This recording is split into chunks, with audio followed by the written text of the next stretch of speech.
सावन में तुलसी जनम लिली भादो भैली हरि हर हो।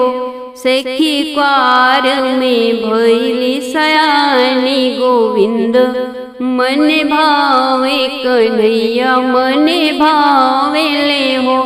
सखियो परमा से भैली सयानी गोविंद मन भावेले कन्हैया मन भावेले हो। कार्तिक दिन एकादशी तुलसा के ब्याह होला हो। विप्र पूछले तुलसा से बतिया कैसे के तुलसा जन्मेलु हो। विप्र पूछले तुलसा से बतिया कैसे के तुलसा जन्मेलु हो। धरती तहाई मोरी मायरिया त ब्रह्मा जी हमरे पिता हुए हो। धरती तहाई मोरी मायरिया त ब्रह्मा जी हमरे पिता हुए हो। हे विप्र तुलसा बैली बियहन जोगे गोविंद मने भावेले कन्हैया मने भावेले हो। गजमोती चौका पुराइल त कलश धराइल हो।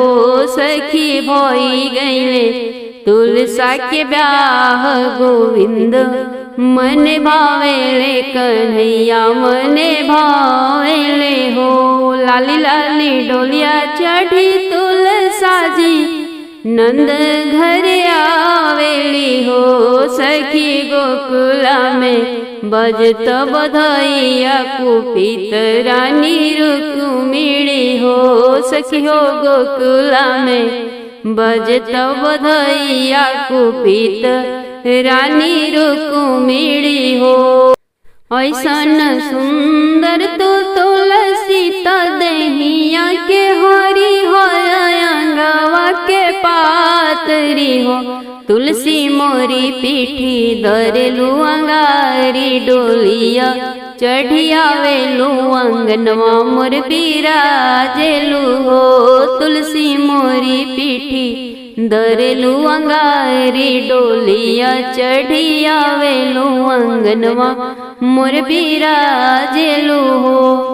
हथवा में ले रुक्मिणी आरिया त तुलसी के काटी फेंकली हो। अरे फेंकली बीच जमुना जलवात तुलसी दूरे देश जाली हो। अरे फेंकी दिहली जमुना की जलवा तुलसी बही दूरे देश जाली हो। जमुना में तुलसी बहल जलमल हवा एक छानी लिहले हो।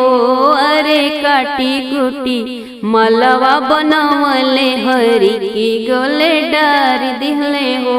अरे काटी कुटी मलवा बनवले श्री हरि के पहिराई दिहले हो। कुपित होई रानी रुक्मिणी तुलसी से बोलेली हो। हे तुलसी कवन कवन तप कइलु गोविंद गरे सोहेलु गोविंद माथे सोहेलु हो। हे तुलसी कवन कवन जप तप कइलु गोविंद हिया सोहेलु गोविंद माथे सोहेलु हो। माघ ही मास न होई अग्नि नहीं तापिली हो।